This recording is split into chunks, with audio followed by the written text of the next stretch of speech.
Bienvenue sur Teach, votre mission d'enseignement et de maturité spirituelle. Dieu s'est révélé à nous en étant la parole qui donne la vie. On a fini par découvrir qu'il était source de vie et d'amour pour toujours. Cette émission a été conçue pour vous permettre de comprendre et d'appliquer intentionnellement les Saintes Écritures dans votre vie quotidienne des disciples de Jésus-Christ. Aujourd'hui, nous allons commencer une nouvelle série. Et cette série est centrée sur l'adoration. Un terme qu'on utilise tout le jour à l'Église, eh bien, dans la vie des chrétiens. Est-ce qu'on peut un peu pousser loin pour comprendre, soit déjà à la base ou peut-être juste à la cime, qu'est-ce que c'est que l'adoration? En ce jour particulier, je vais commencer à exploiter avec vous quelques mots dans la Bible que l'on a traduits en français par adoration, parce qu'il ne faut pas oublier que ce n'est pas seulement un mot qu'il y a dans la Bible, c'est un concept autour duquel il y avait déjà un vécu. Alors commençons par regarder dans la Bible, dans les mots bibliques hébreux et grecs, que veut réellement dire l'adoration. Alors, let's teach. Grandissons ensemble. Les langues bibliques sont donc l'hébreu, le grec, l'araméen apparaît quelque part là-bas. Alors, quand on veut apprendre ce que c'est que l'adoration, j'ai toujours suggéré que l'on tienne compte du fait que sur la terre, il n'existe aucune langue qui soit équivalente à l'autre. Je me répète, jamais deux langues sont parfaitement équivalentes. Ça, il faut le retenir.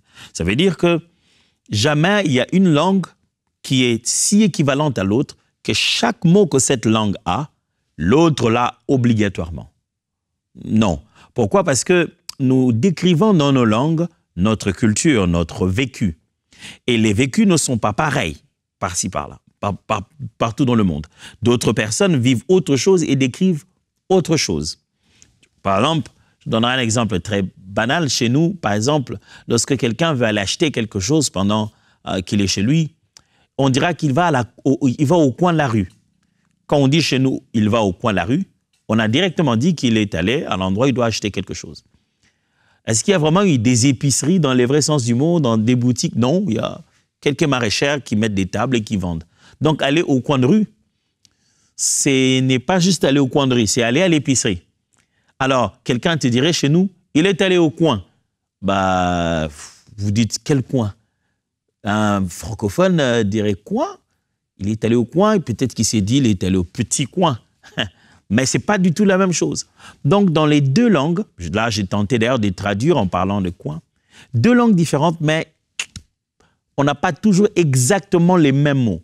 Ce qui signifie que quand on essaie de traduire, je prends la langue d'où ça vient, j'essaie de trouver la chose la plus proche ou qui va le mieux dans cette langue ici. Pourquoi je commence par ce principe? C'est important. Ça signifie que la Bible ne parle pas d'adoration. La Bible n'a jamais parlé d'adoration. Eh, attendez. Prenez ça de la bonne manière, attendez. Qu'est-ce que je vais dire? Je vais simplement dire que les mots bibliques n'étaient pas adoration. L'adoration, c'est déjà une traduction.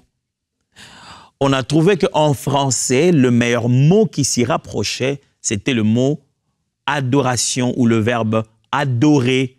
Mais les hommes de la Bible, les femmes de la Bible n'ont pas dit adoration parce qu'ils ne parlaient pas français. Je pense que je me suis fait comprendre là-dessus. Ça signifie qu'ils parlaient une autre langue et quand ils utilisaient leur langue, l'hébreu ou alors le grec, dans ce cas-ci, ils étaient en face d'un concept bien précis. Pourquoi je précise ça? Parce que, par exemple, dans la langue française, vous trouvez que le mot adoration est aussi utilisé de plusieurs manières. Hein? Bon, quelqu'un peut dire « Ah, j'adore cette nourriture ». Quelqu'un d'autre serait très frustré, choqué, dit « Quel genre de chrétien tu es ?» Tu peux oser dire que tu adores ça. On adore que l'Éternel, le Dieu Tout-Puissant, lui seul. Dans la Bible, en hébreu, il y a des mots qui sont attachés à Dieu, seulement à Adonai, le Créateur véritable. Mais ce n'est pas toujours comme ça dans toutes les autres langues. Là, vous tombez dans le français qui, dans cette langue, adorer veut des fois dire juste une grande admiration pour quelque chose. Et donc, vous trouvez quelqu'un d'autre en train de dire qu'il adore la nourriture, il adore sa femme ou quoi. Ce n'est pas toujours par idolâtrie, mais c'est juste parce que sa langue utilise les mêmes mots pour pouvoir décrire ces choses-là. Et vous verrez que ce n'est pas seulement dans le français, même dans les langues bibliques, il y avait des mots qui n'étaient pas seulement utilisés pour une chose, qui étaient aussi utilisés pour Dieu ou pour d'autres personnes. Alors, si on veut bien comprendre le concept qui est traduit en français, le concept de rendre les hommages et de reconnaître la grandeur de Dieu et de maintenir cette relation de sa grandeur, ce concept-là que nous appelons en français adoration, eh bien, si on veut s'y plonger, il faut donc qu'on voie d'abord comment on appelle ça dans la Bible, comment les langues bibliques et les cultures de la Bible l'ont vécu. Le premier mot que je vais vous proposer, je vais lire par translittération. Je ne vais pas tenter de faire une lecture hébraïque ici. Je vais juste lire comme les mots se présentent par translittération. Donc, disons que le premier mot, c'est Hawa. Ça signifie littéralement se prosterner volontairement, soit devant les êtres humains, soit devant les idoles, soit devant Dieu. Mais l'idée ici, c'est l'idée se prosterner volontairement. C'est pourquoi ce mot est beaucoup utilisé au sujet de Dieu, parce que vous vous êtes prosterné, non pas par pression, non pas parce qu'on vous a forcé, mais vous êtes prosterné. Alors, qui dit prosterné, mes amis, ne veut pas dire s'agenouiller. S'agenouiller, c'est amener ses genoux au sol. Se prosterner, c'est, à part les genoux au sol, amener aussi son front à même le sol. Se prosterner. Je vais lire avec vous le livre de la Genèse, chapitre 18, versets 1 à 2, juste pour que vous retrouviez justement ce mot se prosterner, ou l'idée de se prosterner, se trouvant dans ces textes où on utilise le mot awa ici, qui veut dire adorer ou se prosterner volontairement devant Dieu. Genèse 18, 1 à 2, c'est d'ailleurs là que vous trouverez apparaître pour la première fois en fait le radical de ce mot. Parce qu'en fait, le mot dans son entièreté, adorer, va apparaître dans Genèse chapitre 22. Mais Genèse chapitre 18, déjà, la pensée de ce verbe apparaît ici. Genèse 18, 1 à 2. L'Éternel lui apparut parmi les chênes de Mamré, comme il était assis à l'entrée de sa tente pendant la chaleur du jour. Il leva les yeux et regarda, et voici, 3 hommes étaient debout près de lui. Quand il les vit, il courut au-devant d'eux depuis l'entrée de sa tente et se prosterna en terre. Vous voyez, c'est Abraham qui se prosterne devant Dieu qui vient le visiter. Se awa en terre. Exode chapitre 20, versets 5 à 2. Exode 20, 5 à 2. Tu ne te prosterneras point devant elles, et tu ne les serviras point, car moi, l'Éternel ton Dieu, je suis un Dieu jaloux qui punit l'iniquité des pères sur les enfants jusqu'à la 3e et la 4e génération de ceux qui me haïssent, et qui fait miséricorde jusqu'en 1000 générations à ceux qui m'aiment et qui gardent mes commandements. Tu ne te prosterneras pas devant une idole. Donc, tu ne te prosterneras pas devant elle. Tu ne vas pas faire ce que tu es censé faire pour moi. Tu n'es pas censé le faire pour eux. Alors, l'idée ici, ce premier verbe que je vous présente, c'est un verbe que Dieu a voulu garder exclusivement pour lui. Mais il est arrivé que le peuple le fasse pour d'autres dieux. C'est pour cette raison que en les définitions, j'ai dit c'est se prosterner devant Dieu ou devant des êtres humains ou devant des idoles. C'est comme ça que ça apparaît dans la Bible. Mais c'est un mot que Dieu voulait que le peuple Israël n'exerce que sur lui, se prosterner volontairement, face contre terre, en humilité, devant sa grandeur, lui seul. 2 Chroniques, chapitre 25, verset 14. Lorsqu'Amassia fut de retour après la défaite des Édomites, il fit venir les dieux des fils de Séhir et se les établit pour Dieu. Il se prosterna devant eux et leur offrit de parfums. Vous voyez, Amassia a commis une erreur ici. Il va prendre des divinités païennes et il s'est awa devant eux, il s'est prosterné devant eux. C'est chose qu'il ne devrait pas faire. Il ne devrait pas faire ça parce que ça, c'est censé être fait que pour Dieu. Et Dieu dit, ne faites pas ce que vous faites là pour moi, ne le faites pas pour quelqu'un d'autre. 4, le 4e texte, Psaume chapitre 29, verset 2. Psaume 29, verset 2. Écoutez ce que la Bible dit. Rendez à l'Éternel gloire pour son nom. Prosternez-vous devant l'Éternel avec des ornements sacrés. On ne devait que faire les hawa ici devant l'Éternel seulement. Mais vous retrouverez le peuple dans la Bible le faire devant d'autres dieux. Quoi qu'il les fasse devant d'autres dieux, ce verbe a été prévu pour qu'on adore et on ne se prosterne que devant Dieu. Souvenez-vous, le verbe adorer ici vient avec un geste physique, dans sa définition fondamentale. Vient avec le fait de se prosterner, et j'ai bien différencié s'agenouiller avec se prosterner. Le deuxième verbe, dans l'Ancien Testament, on est encore en train de voir les termes de l'Ancien Testament. Si vous devez mélanger louange et adoration et étudier les deux, dans l'Ancien et le Nouveau Testament, vous serez très étonnés, vous allez en arriver à des vingtaines de termes. Deuxième terme, c'est le terme, je vais lire encore par translittération, Yareh. Yareh désigne à la fois la terreur envers les humains ou les dieux, ainsi que la crainte et l'adoration du Dieu d'Israël. Quand on est en train de Yareh, on est en train de craindre et d'admirer et d'adorer Dieu. La terreur qu'on a de lui, c'est-à-dire, ce n'est pas la peur, mais c'est la crainte. J'aimerais que vous puissiez différencier un peu cette idée. C'est pas seulement qu'il nous fait peur, mais son rang suscite un profond respect. Mais quand ce terme est utilisé, comme je vous l'ai dit, il est aussi utilisé par le fait que les gens ont pris peur de la puissance manifestée, des actions faites, et ça crée un profond respect. Ce n'est pas seulement un respect de « Oh, je te respecte Dieu, mais oh, Dieu a fait ça, ouh, oh, il ne faut pas blaguer avec Dieu. » C'est ça en fait.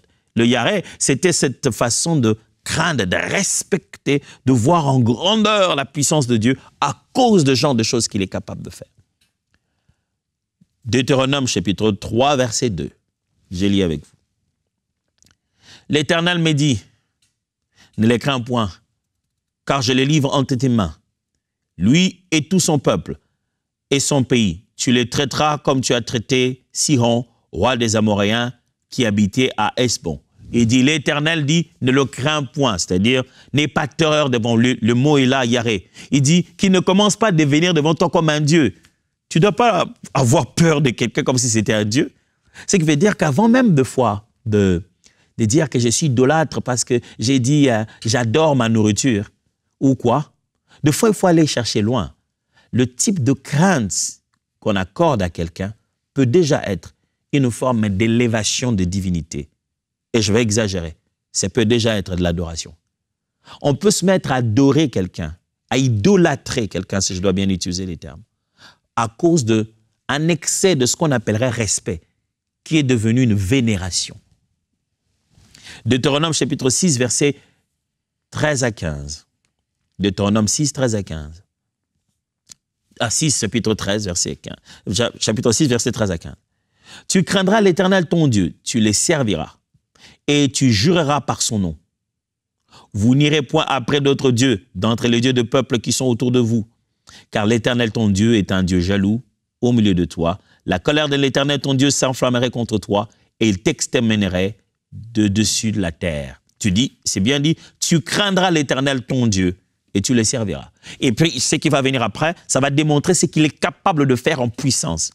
C'est comment il peut faire mal. Donc, l'idée de craindre ici vient vraiment de la terreur que cette personne peut s'aimer à cause de ses capacités. Alors, on dit, tu ne peux pas avoir ça de quelqu'un d'autre. C'est pas pour rien que quand l'ange de l'Éternel apparaît à quelqu'un, la première des choses lui dit, ne crains rien.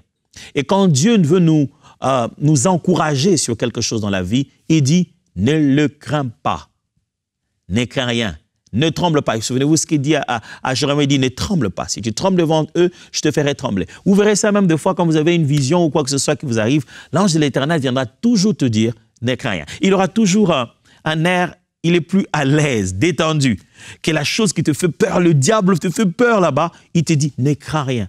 Parce que ce que tu crains attire en toi un sentiment de vénération et d'adoration. Alors le diable, il s'en fout d'être craint pour les bonnes choses. Il veut même être craint par la peur qu'il met autour de toi, qu'il invente. Si tu peux commencer à le craindre, tu as déjà commencé à lancer un respect profond de lui qui peut aboutir à de l'idolâtrie. Alors j'aimerais le répéter comme il le dit tous les jours, ne crains pas. Oh, il y a des gens qui ne méritent pas que tu sois en terreur devant eux. Et personne sur la terre ne mérite ça. Ni un être humain parce qu'il tient une arme, ou un être humain parce qu'il a un pouvoir quelconque. Jésus regardait, puis là, il dit, tu n'as sur moi aucun pouvoir si cela ne t'a pas été donné au ciel. C'est-à-dire, reste dans ta chaise là, prends-toi pour qui tu es, mais tu ne vaux absolument rien. Si ce n'est pas parce que le scénario était prévu comme ça, tu ne peux pas tenter de vouloir inspirer en moi de la crainte. Frère, ta crainte, sœur, ta crainte, tu ne peux pas l'accorder à n'importe qui. Ce sentiment de crainte devait être déployé que quand tu vois la majesté divine et dire « Ouh, puissant Seigneur, je te crains, je te respecte, je t'honore. » Ça s'appelle de l'adoration. Troisième terme, toujours dans l'Ancien Testament, c'est le terme « abad ». J'aimerais avouer une chose ici. Quand je continue à enseigner comme ça, de temps en temps, j'ai bien envie d'avoir votre feedback et de savoir à quel point vous en êtes. Est-ce que ça entre? Est-ce que on comprend? Donc, je me languis pour 2 jours. On aura des occasions de se voir en face et de voir dans vos yeux et dans vos expressions si ça passe, si ça évolue. Mais c'est parce que j'ai tellement confiance au Saint-Esprit qu'en réalité, au-delà de mes faibles mots, une œuvre réelle s'est faite à l'intérieur de votre cœur. Mais je suis sûr qu'on avance. On a déjà appris 2 choses et quelque chose avance. On est en train d'apprendre le 3e terme qui se trouve dans la Bible, dans l'Ancien Testament, donc en hébreu, que nous avons traduit en français par adorer ou l'idée même d'adorer. 3e terme, abad. Signifie essentiellement servir et il est utilisé bien dans la vie publique que religieuse. Ça veut dire servir comme un militaire, servir comme un... C'est utilisé dans ce sens-là, mais ça veut dire aussi servir Dieu dans le temple. C'est le mot abad duquel va découler le mot culte. Servir Dieu, rendre culte à Dieu. Ça va aussi aboutir au mot cultiver, comme on cultive le sol. Exode chapitre 3, verset 12. Exode chapitre 3, verset 12. Dieu dit, je serai avec toi. Et ceci sera pour toi le signe que c'est moi qui t'envoie. Quand tu auras fait sortir d'Égypte le peuple, vous servirez Dieu sur cette montagne. C'est ça, le mot servir ici. Certaines traductions disent, tu amènerais les peuples ici pour m'adorer. Souvenez-vous, quel a été le langage de Moïse devant Pharaon? Il a dit, l'Éternel me demande de prendre le peuple pour l'amener à la montagne, sortir le peuple d'ici pour aller l'adorer ou le servir. C'est ce mot abad, aller servir, rendre culte à Dieu. Ici, on parle de tout ce service sacerdotal, le fait que le peuple doit venir couper des sacrifices, rendre tout ce service-là à Dieu, adorer, rendre un culte à Dieu. Malachie chapitre 3, verset 18 dit, « Vous verrez de nouveau la différence entre le juste et le méchant, entre celui qui sert à Dieu et celui qui ne le sert pas. » Le mot ici, ce n'est pas juste celui qui va à l'église ou qui est dans un département. Non, celui qui adore Dieu, celui qui rend culte à Dieu, qui vénère, qui pratique les rites, les actions, qui pose dans son quotidien les gestes religieux, devrais-je dire, qui montrent qu'il appartient à Dieu et que Dieu, tout-puissant, est son seul et unique Dieu. Vous avez commencé à comprendre dans ces 3 termes qui disent adorer, qui parlent de l'idée de l'adoration dans l'Ancien Testament, que d'un côté, il s'agit de se prosterner physiquement, l'expression de se prosterner devant la divinité. Deuxièmement, il y a l'expression de plutôt craindre, être en face de sa grandeur. Et puis troisièmement, l'expression de servir, être utile et occupé pour sa gloire. En grec, vous trouverez dans le Nouveau Testament 3 termes aussi qui vont directement dans l'idée de adorer. Il y en a d'autres qui sont autour de louer, ainsi de suite. Mais aujourd'hui, on ne parle pas de la louange, on se concentre que sur l'adoration. Il y a le terme proskineo. Proskineo qui signifie se prosterner, littéralement, ou adorer quelqu'un, ou de fois quelque chose, malheureusement. Ça vient du fait d'embrasser une divinité, ce qui suscite le fait de tomber avant ou de se pencher vers l'idole. Le mot proskineo voulait dire se pencher comme ça vers l'idole, embrasser. C'est fait de 2 termes ici en grec, pros et kouon. Pros, kouon, c'est-à-dire proskuneo, c'est séparé, donc aller vers, comme on va vers le sol. Et malheureusement, le mot courant là-bas à l'intérieur, pas malheureusement, l'idée de courant, c'est un mot en grec qui signifie chien. C'est comme laper, c'est comme se prosterner au sol, comme le chien lape le sol. Vous voyez la position que le chien fait, de laper au sol ou de manger. Il met sa tête complètement au sol comme ça. Et c'était un geste qu'il faisait pour pouvoir se prosterner ou baiser une divinité. Alors, c'est une chose qui n'est pas dans les habitudes d'aujourd'hui des chrétiens, de savoir que quand on dit adorer, ce n'est pas seulement en esprit, en vérité, mais c'est aussi un geste physique. C'est aussi quelque chose qui doit, notre corps y répond. Tête contre terre, genoux prosternés devant sa grandeur. Il y a comme quelque chose pour Dieu qui se trouve entre nos genoux et notre tête. Il y a comme quelque chose pour Dieu dans ce moment où nous prenons nos genoux et notre tête au sol, qui a plus de valeur que nous le pensons. Des fois, nous croyons que c'est juste un geste physique. Tu peux adorer Dieu dans ton cœur, alléluia. Bien sûr, oui, on va y arriver. Mais on a failli brûler Shadrach, Meshach, Abednego à cause juste du fait qu'ils ne veulent pas se prosterner. Daniel, n'oublions pas. Pourquoi? Parce qu'ils ne veulent pas mettre leurs genoux au sol et leur tête. N'oubliez pas, Jésus a refusé de le faire devant le diable. Le diable lui a demandé, imaginez, qu'est-ce que ça a à voir de te donner le monde entier? Ah, ce n'était pas des petites propositions. Hein. Le diable lui a montré beaucoup de belles choses. Et tout ce qu'il demande, c'est juste un geste physique. Il a dit, je ne te demande pas beaucoup, Jésus, juste tes genoux, descends, ploie tes genoux devant moi, mets ta tête au sol, et je te donne le reste. Une position physique seulement. Mais on sait très bien que c'est au-delà d'une position physique. Il y a comme si Dieu avait mis dans cette position tout un culte et qu'on ne devrait pas le rendre à qui que ce soit. Jean chapitre 9, verset 35 à 38 plutôt. Jean 9, 35 à 38. Jésus apprit qu'il l'avait chassé. Et l'ayant rencontré, il lui dit, « Crois-tu au Fils de Dieu ?» Il répondit, « Et qui est-il, Seigneur, afin que je croie en lui ?» « Tu l'as vu, lui dit Jésus, et c'est lui qui te parle, c'est lui. Et il dit, « Je crois, Seigneur. » Et il se prosterna devant lui. Waouh! Jésus a révélé toute sa divinité à cet homme. Et il ne pouvait pas résister. Il l'adore. Apocalypse chapitre 9, versets 20 à 21. Apocalypse 9, 20 à 21. Les autres hommes qui ne furent pas tués par ces fléaux ne se repentirent pas des œuvres de leurs mains, de manière à ne point adorer les démons et les idoles d'or, d'argent, d'airain, de pierres et de bois qui ne peuvent ni voir, ni entendre, ni marcher. Et ils ne se repentirent pas de leur meurtre, ni de leur enchantement, ni de leur impudicité, ni de leur vol. Vous voyez, Apocalypse montre ces personnes qui ont refusé de se repentir. Ils ont refusé de se repentir, ils ont continué à adorer, à proskuner devant leurs idoles. Le deuxième terme, c'est le terme, en grec ici, le terme latréo. Latréo signifie un service à caractère religieux, que ce soit envers Dieu ou malheureusement envers les idoles.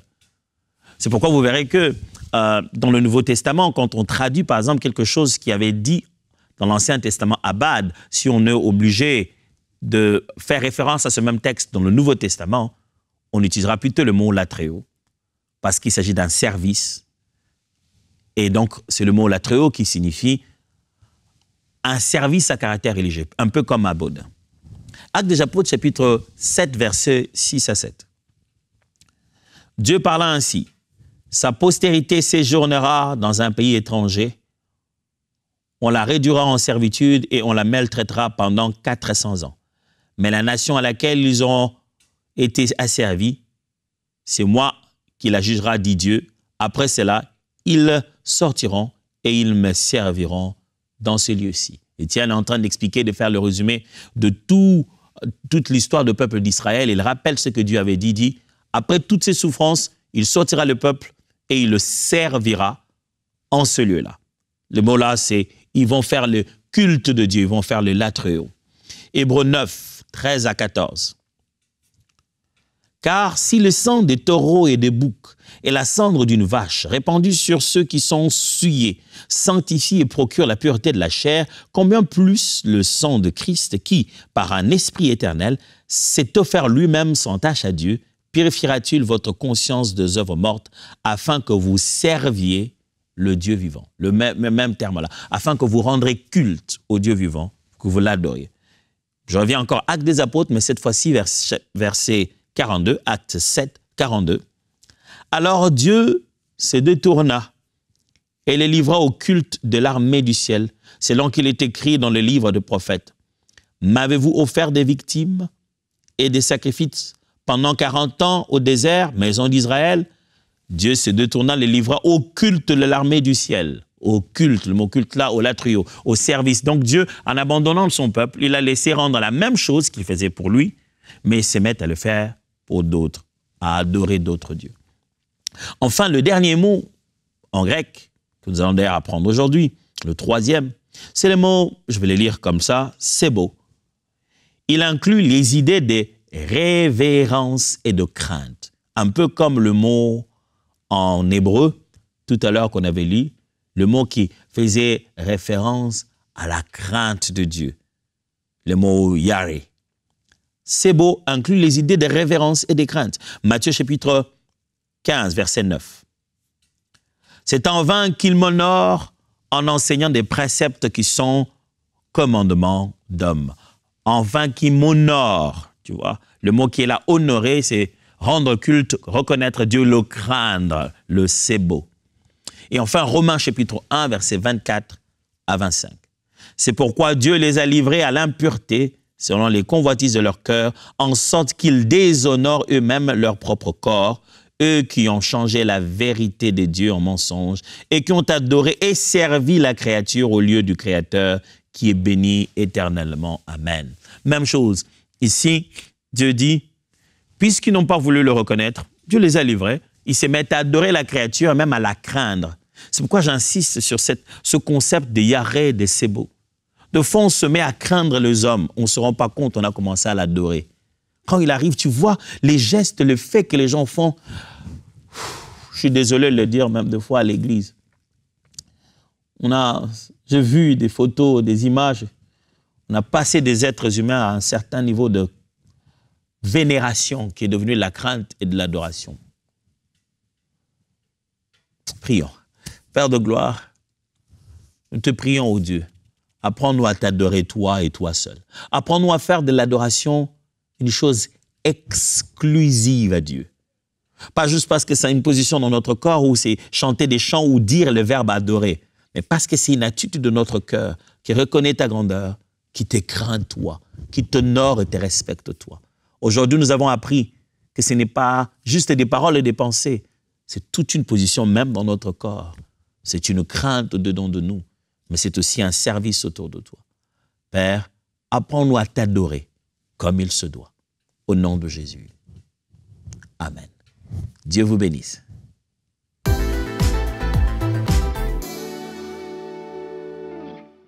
Quand j'imagine la révolution dans notre vie de méditation que ma Bible va apporter, je suis vraiment dans la joie et dans l'expectative. Réalisez-vous qu'on va pouvoir ouvrir notre Bible et s'il y a des choses qu'on ne comprend pas, on aura accès à un pasteur qui est là pour nous l'expliquer. Vous savez, c'est pas à n'importe quel moment du jour ou de la nuit qu'on peut avoir accès à un pasteur qui nous explique clairement les choses qu'on n'a pas hyper bien compris dans la parole.